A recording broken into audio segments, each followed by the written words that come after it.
In last practical session, आपण बघितलं identify system specification and design test cases for purchase order management.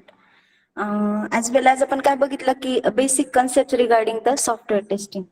आजचं जे practical आहे, practical number 2, त्यात आपण बघणार आहे identify system specification design test cases for inventory management.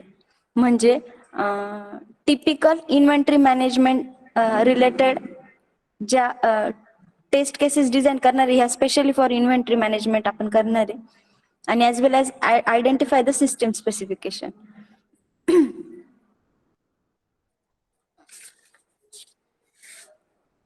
Practical significance: inventory management system is one of the most consumed system for business in day-to-day life. There is majority of computerized system needs to be developed to assist such system. This leads to regional testing of such a module since business modules are based on this system. One needs to understand basic structure and specification of this type of system. Before one can test any application which support inventory management system, they need to understand and study the specification. This practical will make learner to get acquainted with major specification of inventory management system and design test case for the same. Basic knowledge: apply knowledge of basic mathematics, science and basic engineering to solve the broad-based computer engineering problem. Discipline knowledge: apply computer engineering discipline specific knowledge to solve core computer engineering related problems. Experiment and practice: plan to perform experiment and practices to use the result to solve broad-based computer engineering problems. Tools: apply relevant computer technology and tools with an understanding of the limitations. आता आपण जे basic design करतोय, taste cases ऍझ्युम करतोय, तर ते normal आपण एकतर notebook वरती डिझाईन करतोय किंवा वर्ड पॅड वरती डिझाईन करतोय. सो बेसिकली टेस्टिंगला आपण वर्ड, एक्सेल, पॉवर पॉइंट ह्या बेसिक ऍप्लिकेशन्स यूज करतोय. Nothing but the tools. Lifelong learning: engage in independent and lifelong learning activities in the context of technological changes in the computer engineering field and allied industry. This practical is expected to develop the following skills in you. First one is identify system with its specification and get familiar with the system. Second one is use the different software testing concepts. Third one is ability to write system specification of the system. Ability to design test cases for given system. Then relevant course outcome is apply various software testing methods. Practical outcome is identify system specification and design test cases for inventory management. Then relevant affective domain related outcomes is follow ethical practice, participate in team problem solving activities and propertize time effectively to meet the needs of the team and cell. Minimum theoretical background required for this practical is inventory management system is a centralized repository which contains information of all goods and materials that are required for effective processing of items and goods.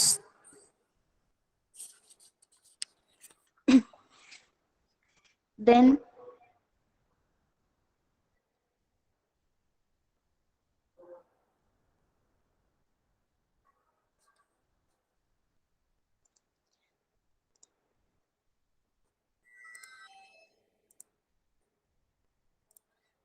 First प्रॅक्टिकलला आपण बघितलं होतं की आपण taste केस assume केली होती.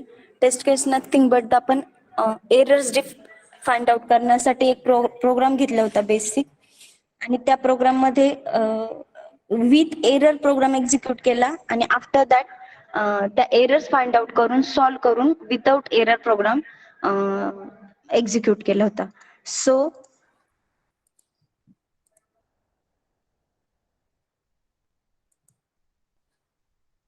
In practical number 2 आपण taste केस assume करणार आहे, टेस्ट केसेस ॲझ्युम करणार आहे for inventory management system based on system specification.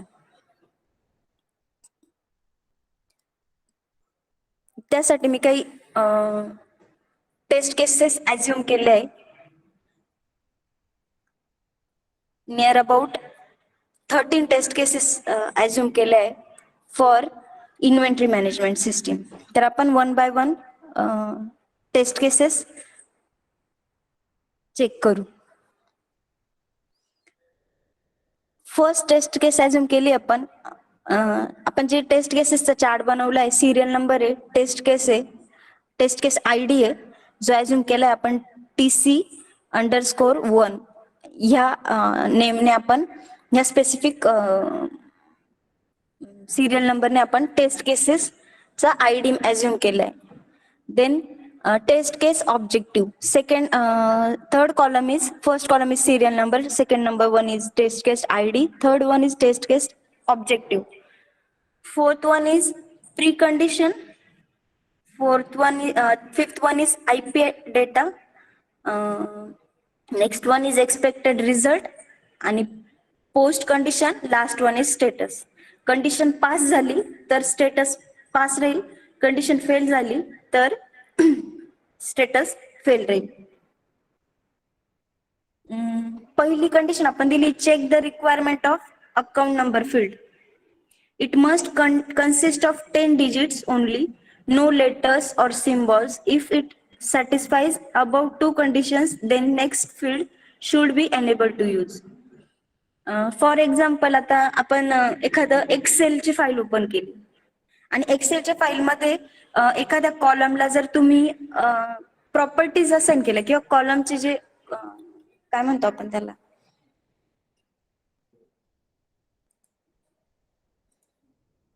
Me share करून दाखवते.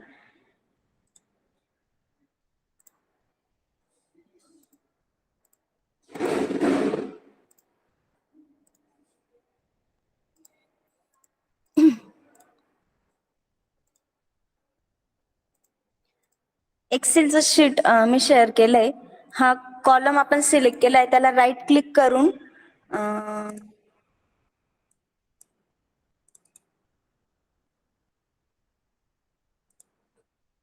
फॉर्मॅट सेल ऑप्शन यूज केलाय. बरोबर, फॉर्मॅट सेल ऑप्शन सिलेक्ट केल्यानंतर त्या सेलमध्ये काय कंटेंट एंटर केला तरच तो नेक्स्ट तो अलाउड करेल हे आपण इथनं डिसाइड करणार आहे फॉर्मॅट सेल मधून.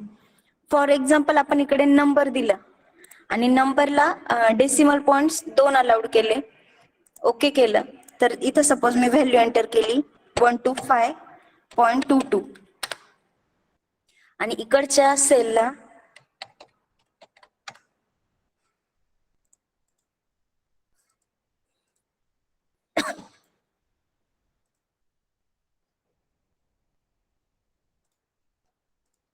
0 डेसिमल प्लेस देऊन फॉर्मॅट सेल केलं तर त्यात जी एंटर केली आपण व्हॅल्यू, तो पुढचे 2 डिजिट्स घेत नाही, कारण की त्याला जे बाय डिफॉल्ट फॉर्मॅट आपण अप्लाय केलाय त्या कॉलमला, त्या each and every cell of that column हा कोणता अप्लाय केलाय की त्याने डेसिमल हे 0 घेतलं पाहिजे सेकंडरी केसमध्ये. फर्स्ट केसमध्ये आपण काय अप्लाय केलंय 125.22 2 डेसिमल पॉइंट्स पर्यंत व्हॅल्यू अलाउड केले घ्यायला. सपोज आपण इथं एंटर करताना 125.222 222 एंटर केला आणि एंटर केलं तरी तो ते 2च डिजिट ठेवतोय त्याच्या स्टार्टिंगचे आणि पुढचे स्किप करतोय. हे का करतोय तो, तर त्याला आपण बाय डिफॉल्ट फॉर्मॅट अप्लाय केलाय सेलला आणि ते आपण त्याला काय म्हणू शकतो की तो त्याच्या अबोव जे डिजिट्स आहेत ते घेतच नाही, एक्सेप्ट नाही करत आहे. हे जे बाय डिफॉल्ट फॉर्मॅटिंग आपण अप्लाय केलंय that is nothing but our first test case in the inventory management. Check the requirement of account number field. It must consist of 10 digit only, no letter or symbols. If it satisfies above two conditions, then next field should be enabled to use. म्हणजे same जसं इथं आपण decimal दिले त्याऐवजी 10 डिजिट्सला allowed करायचंय आणि तरच तो ते त्या सेल मध्ये कंटेंट घेणार आहे, अदरवाईज तो कंटेंट घेणार नाही. Then next one is suppose त्या सेलमध्ये तुम्ही कंटेंट अप्लाय केला किंवा एंटर केला तर तो तो कंटेंट 10 डिजिट असेल आणि त्यात सिम्बॉल किंवा लेटर नसेल तरच तो कंटेंट एक्सेप्ट करेल आणि नेक्स्ट फील्डला जाईल. म्हणजे expected result next field must be able to perform further action. कधी जेव्हा पहिली जी दिलेली कंडिशन आहे ती सॅटिस्फाय होईल, ती कंडिशन सॅटिस्फाय झाल्यावरच तो next field must be able to perform further action. आणि सपोज त्यामध्ये कॅरेक्टर किंवा सिम्बॉल असेल तुमच्या त्या 10 डिजिट मध्ये, तर तो डेटा एक्सेप्ट करणार नाही आणि नेक्स्ट फील्ड एबल करणार नाही to fill the information in next field. Post condition next field is ready to input data. म्हणजे कंडिशन सॅटिस्फाय झाली तर तो नेक्स्ट फील्डला मूव ऑन होईल आणि after that post condition is next field is ready to input data. नंतर status काय राहील? पास, म्हणजे कंडिशन ही सॅटिस्फाय झाली. अदरवाईज तो नेक्स्ट फील्ड ही एनेबल करणार नाही. Then test case second assume केली आपण. Check the error message when wrong data is inputted in account number field.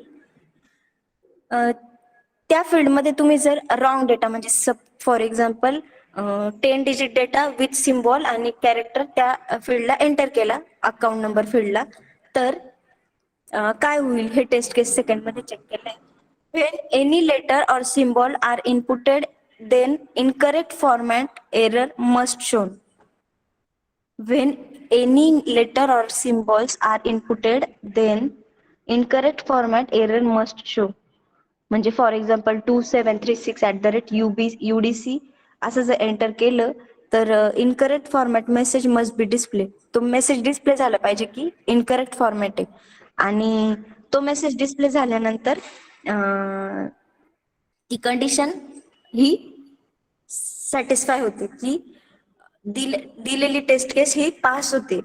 आणि सपोज जर त्याने एरर मेसेज डिस्प्ले नाही केला आणि विदाउट एरर मेसेज डिस्प्ले तो जर नेक्स्ट फील्डला जातोय तर तो एरर डिटेक्ट करत नाहीये, जी कंडिशन आपण फर्स्ट टेस्ट केस मध्ये त्याच्यावरती अप्लाय केली होती. माझा आवाज येतोय क्लिअर स्नेहल? हो मॅम. येस हो मॅम. यस. तर सेकंड टेस्ट केसला एरर मेसेज डिस्प्ले झाला नाही रॉंग डेटा इनपुट केल्यानंतर, दॅट मीन्स ती टेस्ट केस फेल होते. की तुम्ही जे फर्स्ट टेस्ट केस मध्ये दिलेलं होतं की 10 digit only numbers input accept करायचे, अदरवाईज एरर मेसेज डिस्प्ले करायचंय, तर तो करेक्ट डेटा एंटर केल्यानंतर टेस्ट केस पास होते हे फर्स्ट मध्ये चेक केलं. आणि रॉंग डेटा इनपुट केल्यानंतर एरर मेसेज डिस्प्ले होत असेल तर ती टेस्ट केस पास होते हे सेकंड टेस्ट केस मध्ये क्रॉस चेक केलं. Next one is test case 3. Check the condition when more than or less than 10 digit are inputted in account number field.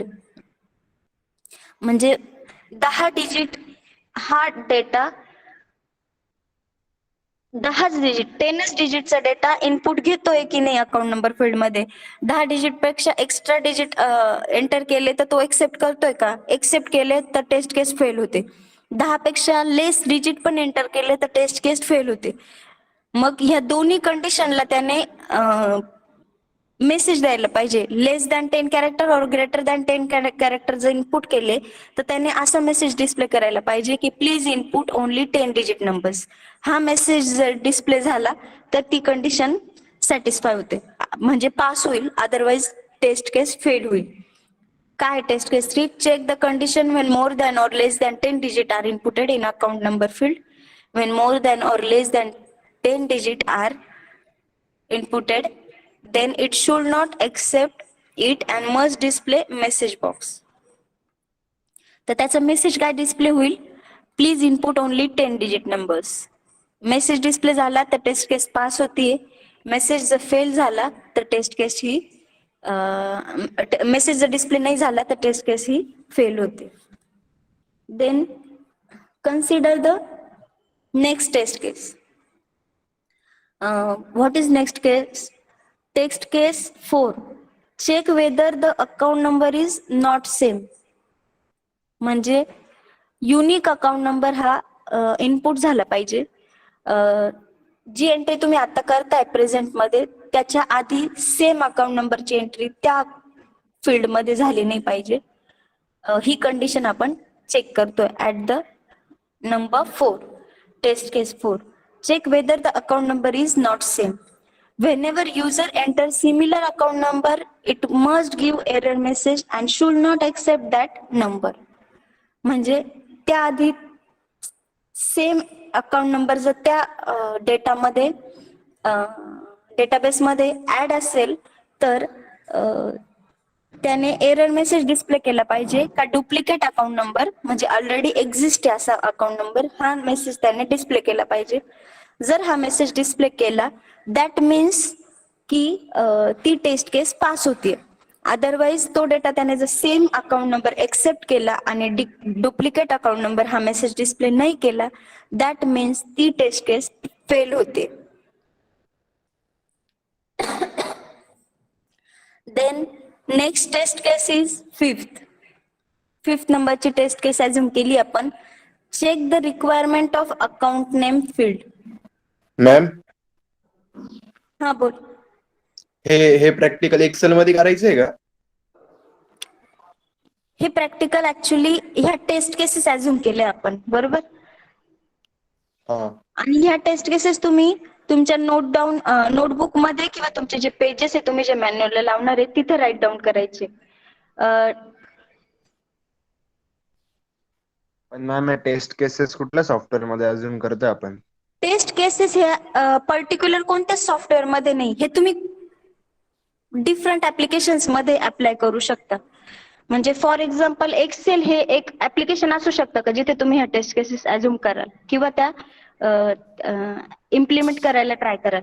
पण असं नाही की त्या फक्त एक्सेल मध्येच इम्प्लिमेंट होतील. तुम्ही जे पण सॉफ्टवेअर डेव्हलप कराल ना त्या सॉफ्टवेअर्स म्हणण्यापेक्षा जे पण प्रोग्रामिंग डेव्हलप कराल किंवा कोडिंग डेव्हलप कराल त्या कुठल्याही ठिकाणी तुम्ही ह्या टेस्ट केसेस अप्लाय करू शकता.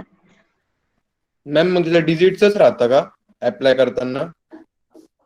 नाही हे आपण फक्त ऍज्युम केलंय की सपोज एखादं मेडिकल आहे इथं घेताना आपण इन्व्हेंटरी मॅनेजमेंट हे अकाउंट रिलेटेड घेतलंय.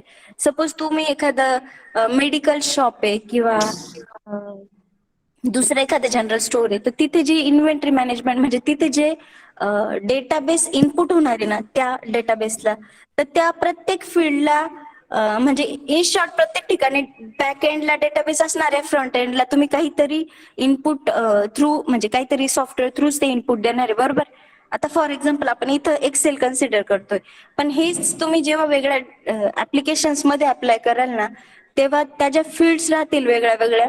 त्या फील्डमध्ये आपण म्हणतो एरर फ्री डेटा जाईल किंवा त्यांना ज्या फील्डमध्ये ज्या फॉर्मॅटमध्ये डेटा रिक्वायर्ड आहे त्याच फॉर्मॅटमध्ये डेटा इनपुट होईल. याची जी मॅम मग आपल्या ऍक्च्युअल प्रॅक्टिकल नंतर स्टार्ट होणार आहे का? सॉफ्टवेअर टेस्टिंगचे प्रॅक्टिकल सगळे तुमचे असेच आहे अरे की टेस्ट केसेसच अज्युम करताय तुम्ही सगळीकडे. तुमचे ओके मॅम. फक्त जे लास्टचे जे प्रॅक्टिकल्स आहे ना 2 design and run test cases for word pad आणि युझिंग ऑटोमेटेड टूल आणि design and run test cases for MS word application using an automation tool हे जे 2 आहे ना ते तुम्हाला सॉफ्टवेअर बेस प्रॅक्टिकल्स आहे. बाकीचे जे पहिले आहे ना 12 प्रॅक्टिकल्स ते सगळे तुमचे ऍझम्पशनचे प्रॅक्टिकल्स आहे. आणि याचं तू जे म्हणतोय की रन करायचंय तर ते रन तुम्ही वर्ड एक्सेल आणि आपले जे लॉग इन फॉर्म्स आहे ना जे आपण HTML मध्ये वगैरे डिझाईन करतो त्यावरती हो मॅम. तुम्ही त्याची प्रॅक्टिस करू शकता. Okay ma'am. मग ते तिथे काही कंटेंट असं कंपल्सरी नाही की हाच कंटेंट हेच फील्ड ते सगळं ऍझम्पशन आहे तुमचं. कळलं का मला काय म्हणायचंय? हो मॅम. म्हणजे प्रॉब्लेम पण तुम्ही अज्युम करताय आणि त्याच्यावरचं सोल्युशन पण तुम्हीच अज्युम करताय. Okay. Next test case is 5th number. Check the requirement of account name field. It must consist of letters and spaces only. If any number or symbol entered it should give error.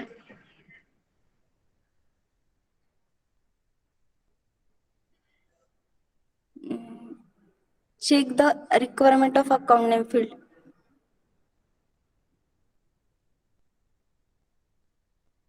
आता account name जे field consider केलंय ना, त्यात जर letters enter केलं तर same त्याने error message display करायला पाहिजे. Suppose for example Mansi Patil नाव टाकलं आपण आणि मानसी पाटील 1 असं एंटर केलं तर त्याने एरर मेसेज डिस्प्ले करायला पाहिजे. कॉमन एरर्स या की नेम फील्ड मध्ये नंबर नाही आला पाहिजे, नंबर फील्ड मध्ये नेम नाही आलं पाहिजे.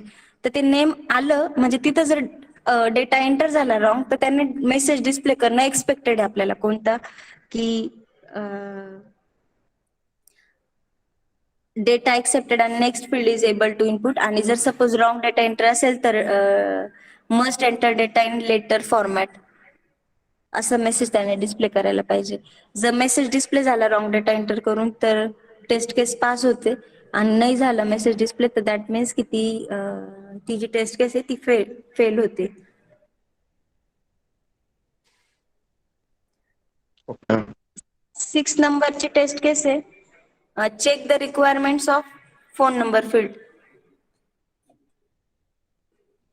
It must consist of 10 digit only, no letter और सिम्बॉल्स. 10 डिजिटचा डेटा एक्सपेक्टेड आहे फोन नंबरच्या फील्डमध्ये. आणि less than 10 digit, greater than 10 digit enter केला डेटा तर तो डेटा एक्सेप्ट होणार नाही. आणि एंटर एक्झॅक्ट 10 डिजिट असा मेसेज डिस्प्ले व्हायला पाहिजे जर तुम्ही लेस किंवा ग्रेटर नंबर्स एंटर केले तर. आणि जर राईट 10 डिजिट्स एंटर केले तर एक्सेप्ट करून डेटा एक्सेप्टेडचा मेसेज डिस्प्ले व्हायला पाहिजे. नंतर 7 केस चेक इफ मोर दॅन और लेस दॅन 10 डिजिट, तेच मी जे म्हटले ते फोन नंबर फील्ड मध्ये लेस किंवा ग्रेटर नंबर्स एंटर केले, 10 नंबर जर डिजिट एंटर केले तर तो डेटा एक्सेप्टेडचा मेसेज डिस्प्ले करेल. ही झाली टेस्ट केस 6. आणि 7 जर रॉंग डेटा एंटर केला, लेस दॅन और greater than 10 digit data enter केला तर त्याने मेसेज द्यायला पाहिजे please input only 10 digit. Please input only 10 digit numbers, message must be displayed. Input please input only 10 digit numbers, message displayed. म्हणजे जर message display केला तर टेस्ट केस ही pass झाली. नंतर टेस्ट केस 8 नंबरची check the requirement of account field. Account field must be enable. It must consist of number which are greater than 500. Amount field जी amount आहे ती एंटर करताना ती मिनिमम 500 एक्सेप्ट करेल. तो 500 पेक्षा ग्रेटर किती पण अमाऊंट एक्सेप्ट करेल, पण लेस दॅन 500 अमाऊंट एक्सेप्ट नाही करणार. जर 500च्या अबव अमाऊंट टाकली आणि ती एक्सेप्ट झाली तर डेटा मस्ट हॅव एक्सेप्टेड हा मेसेज डिस्प्ले व्हायला पाहिजे आणि डेटा एक्सेप्टेड म्हणजे टेस्ट केस पास होती. जर टेस्ट केस फेल झाली म्हणजे 500 पेक्षा कमी डेटा अमाऊंट एंटर झाली तर त्याने मेसेज द्यायला पाहिजे इनकरेक्ट फॉर्मॅटचा. तर टेस्ट केस 9 राहील check when and enter any number of symbol in amount.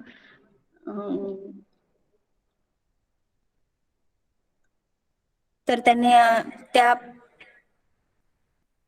केसमध्ये मेसेज डिस्प्ले करायला पाहिजे की incorrect format error message bit given आणि इनकरेक्ट फॉर्मॅट डिस्प्ले म्हणजे @ किंवा कॅरेक्टर बाकीचे काही कॅरेक्टर किंवा सिम्बॉल्स एंटर केले गेले तर ते एक्सेप्ट होणार नाही. आणि नुसती अमाऊंट जरी एंटर केलेली असेल तर ती पण ग्रेटर दॅन 500 पाहिजे तरच ती अमाऊंट एक्सेप्ट केली जाईल. नंतर टेस्ट केस आहे 10 नंबरची check when we enter amount less than 500 in amount field. झालं ते. 11 नंबरची टेस्ट केस आहे check the requirement of save button. Button should be visible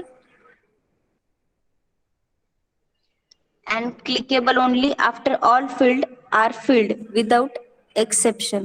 म्हणजे सगळे फील्ड्सचा डेटा जेव्हा करेक्ट फॉर्मॅटमध्ये भरला जाईल तेव्हाच ते बटन एनेबल होईल फॉर क्लिक.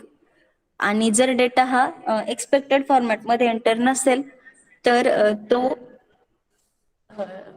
ते बटन एनेबल करणार नाही किंवा व्हिजिबल होणार नाही प्रेससाठी. Check if all or any of the field is left empty after clicking save button. one or any of the field must be unfilled before clicking save button. All fields were left empty and save button is clicked. User must be informed to fill all required fields. म्हणजे जर युजरने काही fields empty ठेवले असेल तर त्याने must हा message display केला पाहिजे की user must be inform to fill all required field. Please fill all the required fields हा मेसेज डिस्प्ले व्हायला पाहिजे जर डेटा एंटर नसेल काही fields मध्ये तर. जर मेसेज डिस्प्ले झाला काही fields empty ठेवून सेव्ह बटन वर क्लिक केल्यावर दॅट मीन्स की टेस्ट केस पास होते. आणि जर काही fields empty ठेवून पण बटन्स सेव्ह बटन्स एनेबल दिसतंय तर मग टेस्ट केस फेल होते. देन 13 नंबरची टेस्ट केस केली आपण assume check the requirement of cancel button. Cancel button must be enable and visible. Cancel button click all the visible content must be close. Form close pass. म्हणजे जर cancel button वरती click केलं ते any time enable आणि visible पाहिजे. त्याच्यावरती click केल्या केल्या ऑल फील्ड मधला डेटा हा क्लिअर झाला पाहिजे आणि फॉर्म क्लोज व्हायला पाहिजे तर ती टेस्ट केस पास होते. अदरवाइज टेस्ट केस फेल होते. ह्या होत्या 13 केसेस टेस्ट केसेस जे आपण ॲज्युम केल्या होत्या related to the inventory management system. आणि इन्व्हेंटरी मॅनेजमेंट सिस्टीम हे आपण अकाउंट रिलेटेड बघितलं. अकाउंट रिलेटेड सपोज आपण डेटाबेस क्रिएट करतोय तर त्या डेटाबेसमध्ये डेटा एंटर करताना काय काय टाईप्सचे एरर येतील किंवा कोणत्या कोणत्या टाईप्समध्ये डेटा एंटर केला पाहिजे, किती डिजिट्समध्ये तो डेटा एंटर केला पाहिजे, रॉंग डेटा एंटर केला तर काय मेसेज डिस्प्ले व्हायला पाहिजे. ह्या ज्या टेस्ट केसेस होत्या डिफरंट त्या आपण हे प्रॅक्टिकल नंबर सेकंड मध्ये अज्युम केले आहे. Design test cases for inventory management system based on system specification.